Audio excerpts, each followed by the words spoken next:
Hey guys, we're continuing our reading of A Dog's Purpose. We left off and Bear had been dropped off by Victor in a place that was unknown, but then at the end of the last chapter, he said he knew where he was. So we're going to find out where Bear is. Chapter 28. A long, long time ago, I had stood on the banks of this very river, perhaps on this very spot, when Ethan and I had gone for a long walk after Flare, the dumb horse, abandoned us. The scent was unmistakable. Doing fine all those years had taught me how to separate out odors, categorize, and store them in memory, so that now I could instantly remember this place. It helped that it was summer, the same time of year, and that I was young and my nose so sharp. I couldn't possibly fathom how Victor might have known this, or what it meant that he had released me so that I would find the place. I had no sense as to what he wanted me to do. Lacking any better idea, I turned downstream and started trotting, retracing the very same steps Ethan and I had taken those many years ago. By the end of the day, I was hungrier than I could remember ever being, so hungry my stomach cramped. Wistfully I thought of the old woman's pale hand poking through the fence and dropping little pieces of meat for me to snatch out of midair. The memory made me drool. The river bank was choked with vegetation and made for slow going, and it seemed that the hungrier I became, the less certain I was of my course of action. Was this really what I should do? Follow this stream? Why? I was a dog who had learned to live among and serve humans as my sole purpose in life. Now cut off from them, I was adrift. I had no purpose, no destiny, no hope. Anyone spotting me sinking along the shores at that moment might mistake me for my timid, furtive first mother. That's how far back Victor's abandonment had thrown me. A giant tree that had snapped during the winter and fallen by the water formed a natural hollow on the bank, and as the sun faded from the sky, I climbed into this dark place, sore and exhausted and completely puzzled by the changes in my life. My hunger woke me up the next morning, but lifting my nose into the air brought me nothing but the smells of the river and the surrounding forest. I followed the flow of water downstream because I had nothing better to do, but I was moving more slowly than the day before, hobbled by the empty ache in my belly. I thought of the dead fish that sometimes washed up at the pond. Why had I merely rolled in them? Why hadn't I eaten them when I had the chance? A dead fish now would be heavenly, but the river yielded nothing edible. So miserable was I that when the rough bank gave way to a footpath redolent with the scent of humans, I hardly noticed. I ambled lethargically along, only halting when the path rose steeply and joined a road. The road led to a bridge over the river. I raised my head, the fog lifting from my mind. Sniffing excitedly, I realized I had been here before.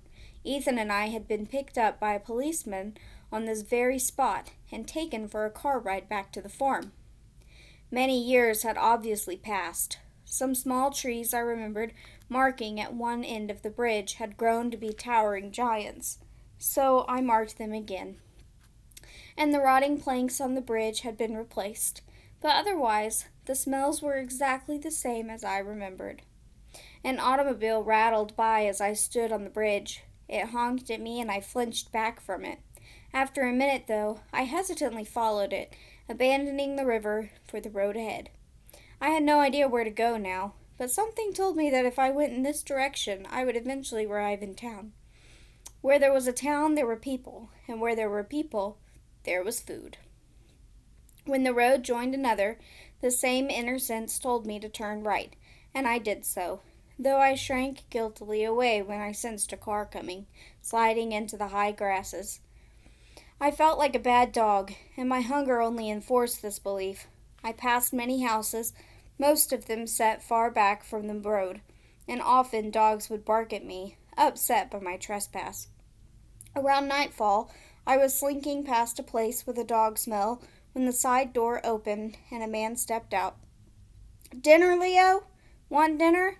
he asked, his voice carrying that deliberate excitement people use when they want to make sure a dog knows something good is happening.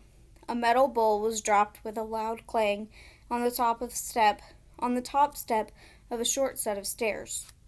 The word dinner arrested me in my tracks. I stood riveted as a squat dog with enormous jaws and a thick body eased down the steps and did his business a few feet into the yard. The way he moved suggested he was an old dog, and he didn't smell me. He went back and nosed around in the bowl a little, then reached up and scratched the door. After a minute, it opened back up. "Are you sure, Leo? Are you sure you can't eat anything?" the man asked. There was a sadness in his voice that reminded me of the way Al cried in the yard that last day I spent with him and Maya. "Okay then, come on in, Leo." The dog groaned but couldn't seem to pull his back legs up the last step, so with tender gentleness the man bent and picked the dog up, carrying him inside. I felt myself powerfully drawn to the man, and was struck with the sudden thought that this could be a home for me. The man loved his dog Leo, and would love me. He would feed me, and when I was old and weak, he would carry me back inside his home. Even if I didn't do fine, or school, or any other work at all, if all I did was devote myself to the man in the house, I would have a place to live. This crazy, purposeless life I had led as bear would be over. I approached the house and did the sensible thing. I ate Leo's dinner. After the weeks of tasteless, gritty dog food at Lisa and Victor's home, the succulent, meaty meal in Leo's bowl was the best thing I'd ever tasted. When it was gone, I licked the middle, and the clang of the bowl against the side of the house alerted the dog inside, who woofed warningly. I heard him approach his side of the door, wheezing, a low growl mounting in volume as Leo became more sure I was there. It didn't sound as if Leo would be very receptive to the idea of me living in his house. I bolted off the steps, so that by the time the light flickered on to illuminate the yard, I was already back in the trees. The message in Leo's hostile growl was clear. I would have to find my own home, and that was okay. With my hunger sated, my longing to live here had gone away. I slept in some tall grasses, tired but much more content, my stomach full. I was hungry again by the time I found town, but I knew it was the right place. The approach fooled me. I passed so many houses, their streets bustling with cars and children, where my memory told me there should have been only fields. But then I came upon the place where Grandpa used to sit with his friends and spit vile juices out of his mouth, and it smelled the same, though there were sheets of old wood over the windows, and the building next to it was gone, replaced by a raw, muddy hole. At the bottom of the hole was a machine that pushed great piles of dirt in front of it as it moved. Humans can do that, take down old buildings and put up new ones, the way Grandpa built a new barn. They alter their environment to suit themselves, and all dogs can do is accompany them, and if they're lucky, go for car rides. The volume of noise and all the new smells told me that humans here had been very busy changing their town. Several people stared at me as I trotted down the street, and each time I felt like a bad dog. I had no real purpose, now that I was here. A bag of trash had fallen out of a big metal bin, and it was with a huge sense of guilt that I tore the bag open and pulled out a piece of meat covered in a sticky, sweet sauce of some kind.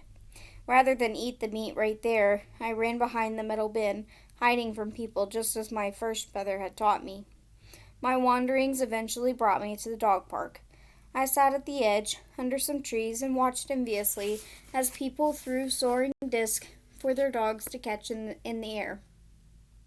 I felt naked without a collar and realized I should hang back, but the way the dogs were wrestling in the middle of the big yard drew me like a magnet, and before I could stop myself, I was out there with them, rolling and running and forgetting myself in the sheer joy of being a dog at play. Some dogs didn't come out to wrestle. They stayed with their people and or sniffed along the perimeter of the park, pretending that they didn't care how much fun we were having. Some dogs were drawn to tossed balls or flying discs, and all of them eventually were called away by their people and given car rides, all except me. But none of the people seemed to notice to care that I didn't have anyone there with me. Toward the end of the day, a woman brought a big female yellow dog to the park and let her off the leash. By this time I was exhausted from all the play and was just lying in the yard, panting, watching two other dogs wrestle. The yellow dog excitedly joined them, interrupting the play for sniffing and tail wagging. I lurched to my feet and went to greet this new arrival, and was shocked by what I smelled along her fur. It was Hannah, the girl. The yellow dog grew impatient with my feverish examination of her scent and spun away, eager to play, but I ignored her inviting bow. I excitedly dashed across the park to the dog's owner. The woman on the bench was not Hannah, though she too carried Hannah's smell. "Hello, doggie, how are you?" she greeted me as I approached, my tail wagging.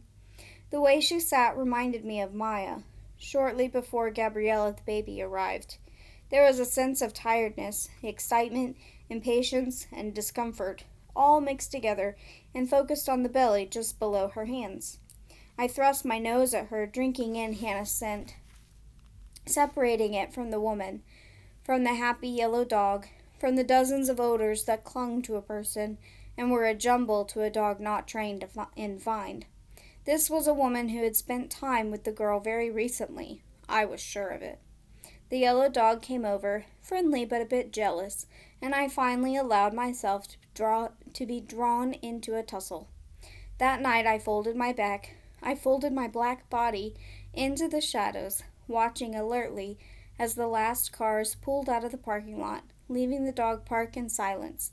My stealth came to me so easily, it was as if I'd never been taken from the culvert, as if I were still there, with sister and fast and hungry, learning from our first mother. Hunting was easy. Trash cans were brimming with containers full of delicious scraps, and I avoided headlights and pedestrians with equal caution, hidden, dark, feral once more. But there was a purpose to my life now, a sense of direction even more powerful than the one that had brought me to town in the first place. If, despite all the time and changes, the girl Hannah was here, then maybe the boy was here too. And if Ethan was still here, I would track him. I would find Ethan. Alright, we're going to stop right there. I'll see you guys in the next one.